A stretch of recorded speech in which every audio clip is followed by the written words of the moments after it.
According to a recent report by the United Nations, most African countries will see higher economic growth compared to the global average in 2014. But big disparities persist, for instance in Nigeria, which has seen rapid development, or like here in Equatorial Guinea, where GDP per capita is the highest in Africa, but the country still remains 136th on the UN's Human Development Index. Why do such disparities endure? We asked that question to those gathered here in Malabo. In the mid-1990s, Equatorial Guinea struck oil. Despite widespread poverty, some say it is only a matter of time before the country's riches filter through to the rest of the population.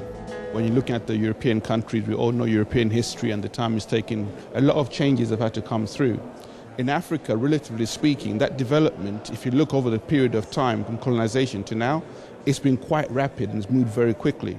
So in a country like Equatorial Guinea, countries like Nigeria, with the administrations that are in place, they're trying to ensure now that that wealth filters downwards by inviting foreign direct investment and by also trying to ensure the empowering of their citizens. With the mineral wealth that they have, now that they're starting to exploit mining and companies such as ours coming in, what they can then begin to see is better education for that population. As the population becomes more educated, they become better off as well. But despite its attempts to woo foreign business and shed its image, Equatorial Guinea continues to suffer a bad press. A host of NGOs accuse the country of having one of the worst human rights records in all of Africa. In addition, it's claimed a tiny elite are pocketing the small nation's oil riches. Equatorial Guinea's government insists its wealth is a blessing and not a curse and is appealing for foreign investment. Some in Malabo believe they see a new spirit of openness. The message we are receiving from the government here after this fantastic conference is really that they are willing to take the step and to do the right thing. If you are a hit-and-run advisor, Africa is not the place for you because it will take time. So I would say that serious investors who are really looking for the development, socio-economic development of the country as well as their own, of course, profit, well, they should be here, because this is the place. But critics claim getting accurate analysis of Equatorial Guinea's real economic and social situation remains a huge area of concern.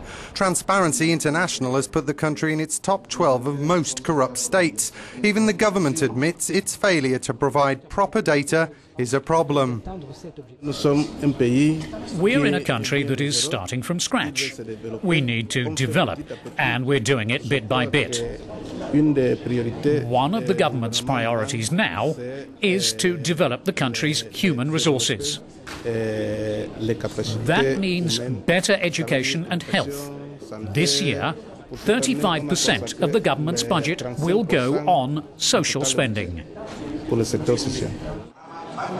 Currently, Equatorial Guinea is Africa's third biggest oil and gas producer. The government insists diversifying the economy remains one of its key priorities. The hope is foreign investment in non-energy sectors such as farming, mining and tourism will also help place the country on a sustainable economic path. In addition to improving infrastructure, the country is committed to diversifying the economy to achieve its development targets. Because in the future, the main growth will come from Africa, notably Central Africa. What we are looking at today is to achieve a lasting sustainability which will also enable us to attain our development goals.